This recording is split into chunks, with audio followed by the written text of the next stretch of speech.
Fala galerinha do canal da Química, tudo certinho com vocês? Eu espero que sim, sejam bem-vindos a mais um vídeo do canal. E eu tenho uma pergunta hoje. Você sabe o que é uma pilha de concentração? Tranquilo. Se não sabe, não precisa se desesperar, não precisa de nada disso, porque eu vou ensinar para vocês hoje o que é uma pilha de concentração. Então se liga só, presta atenção aí no vídeo. Então vamos entender o que é uma pilha de concentração. Na verdade, quando a gente fala de pilha de concentração, significa que a gente tem o mesmo metal para os dois recipientes da pilha e a mesma solução, ou seja, a solução contendo o mesmo cátion. Nesse caso aqui do nosso exemplo é a prata. Se você não sabe ainda como funciona uma pilha, não deixe de assistir o nosso vídeo sobre pilha eletroquímica.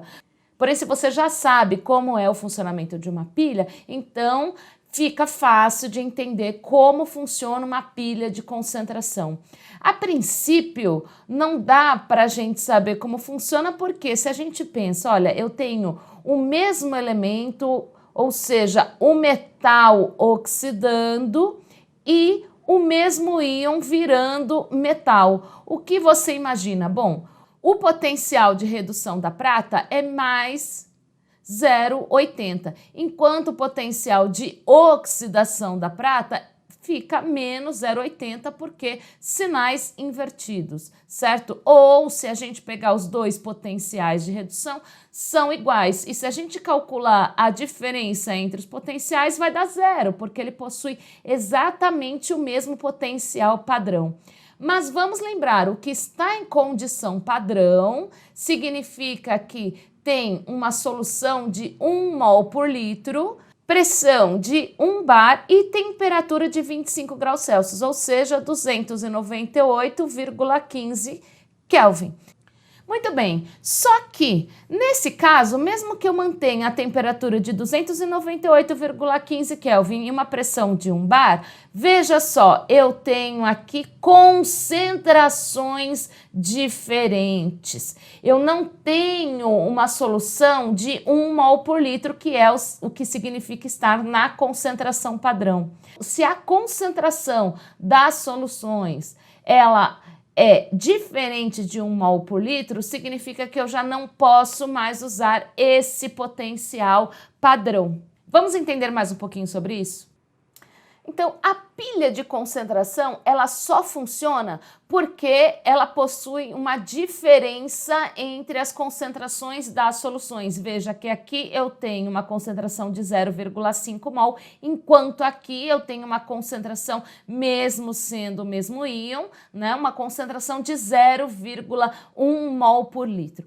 Qual é a tendência? Como eu estou falando dos mesmos elementos, estou falando do mesmo metal e estou falando do mesmo íon, se essa pilha ela está conectada, porque uma pilha sempre está conectada, a tendência é o quê? A tendência é que esta solução aumente a concentração até chegar numa concentração igual ao Ag mais dessa solução que é mais concentrada, que possui uma maior concentração. Ou seja, a tendência é que essas concentrações se igualem, até por uma questão de equilíbrio químico. Então, a tendência é que essas concentrações se igualem. E até se igualar, o que precisa? Precisa aumentar a concentração dessa solução. Então, essa solução aqui, ó, que está no recipiente 1, vai aumentar a concentração. E para aumentar a concentração, o que vai acontecer?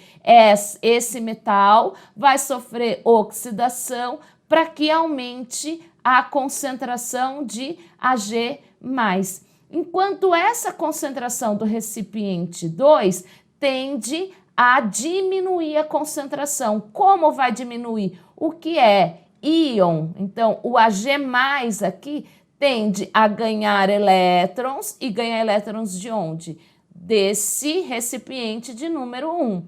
Lembrando que se você não sabe ainda como funciona uma pilha, assista o nosso vídeo sobre pilhas, ok?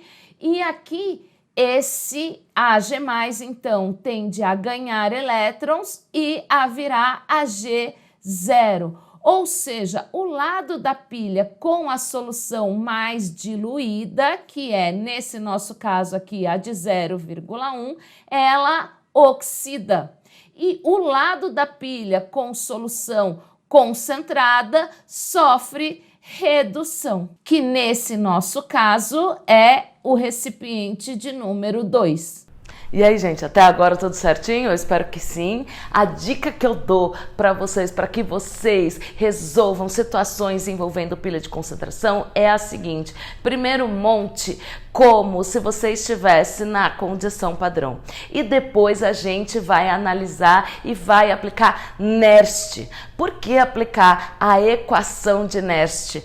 Porque essa pilha, se vocês observarem, ela está fora da situação padrão. Veja só qual é a concentração dessas soluções.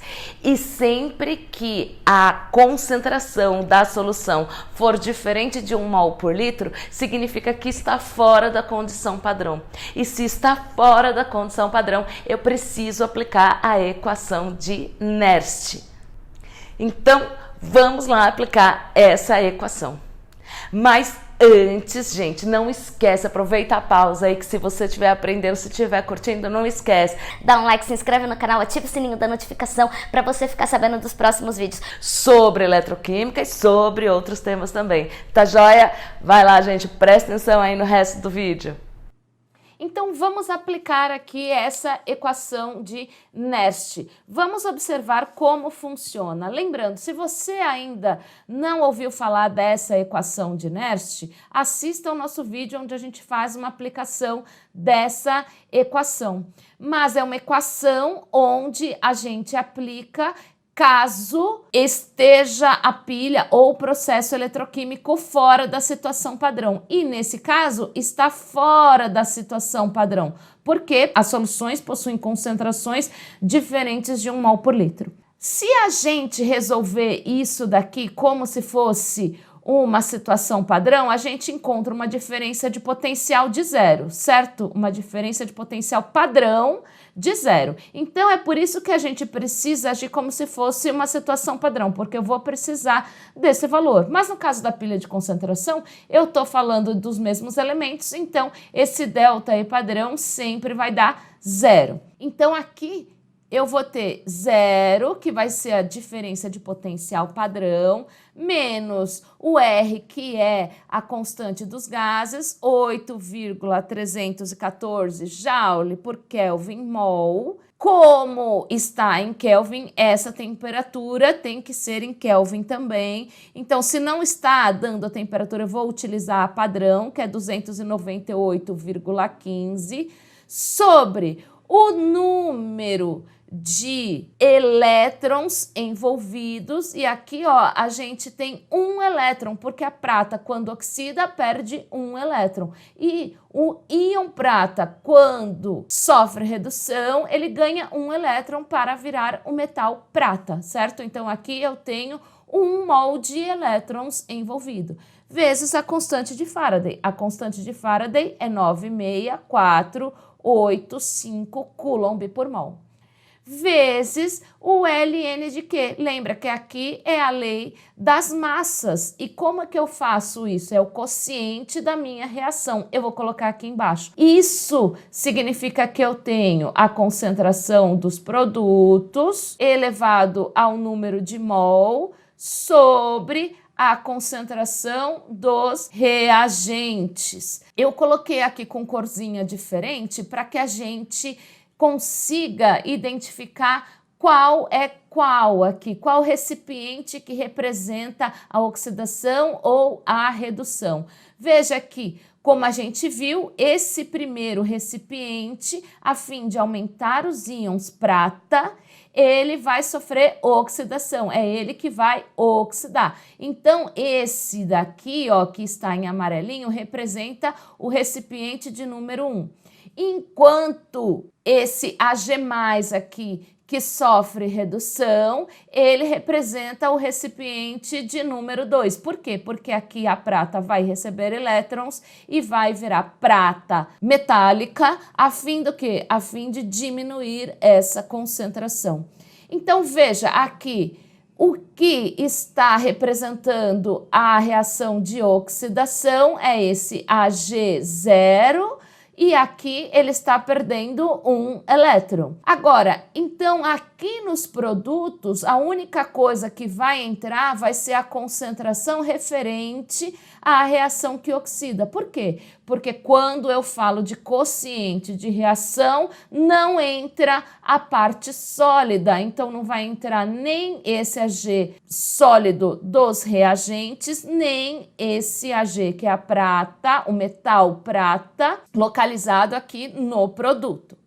Então, nesse caso, o que vai representar aqui os produtos vai ser a concentração de Ag+, certo? E essa concentração de Ag+, referente ao recipiente de número 1. Ou seja, eu vou ter um valor aqui de 0,1 mol por litro. Isso elevado à primeira, porque eu tenho 1 mol de Ag+ aqui nos produtos. Lembre que se eu tivesse 2 mols de Ag+, eu teria que colocar aqui elevado ao quadrado. E aqui vai ser a relação, então, entre produto e reagente. Quem é o reagente? É o Ag+, mas qual Ag+? É o Ag+, que é representado aqui por quem? Pelo íon, ou seja, aquilo que é aquoso, aquilo que está em solução, porque o sólido não entra. E o que está aquoso aqui é referente ao recipiente de número 2. O número 2 aqui, ó, possui uma concentração de 0,5 mol por litro. Então, aqui eu vou ter Ln de 0,1 dividido por 0,5. Isso daqui vai dar um valor de esse Ln de 0,1 sobre 0,5, dá um valor de aproximadamente menos 1,609. Como eu vou aqui, ó, multiplicar por um valor que também é negativo, então aqui vai me dar uma diferença de potencial igual a 0,04 volts. Ou seja, fazendo essa conta aqui, multiplicando pelo Ln de 0,1 sobre 0,5, eu vou ter aqui um valor de 0,04. Ou seja, eu vou achar um ΔE positivo, uma diferença de potencial positiva. Por quê? Porque aqui é um processo espontâneo. Eu estou falando de pilha. Caso você tenha dúvida sobre a espontaneidade de reações eletroquímicas, assista o nosso vídeo sobre a relação da diferença de potencial e espontaneidade de reações. Bom, então agora eu vou perguntar de novo. Já sabe o que é uma pilha de concentração? Sabe como uma pilha de concentração funciona? Eu espero que sim, hein, gente?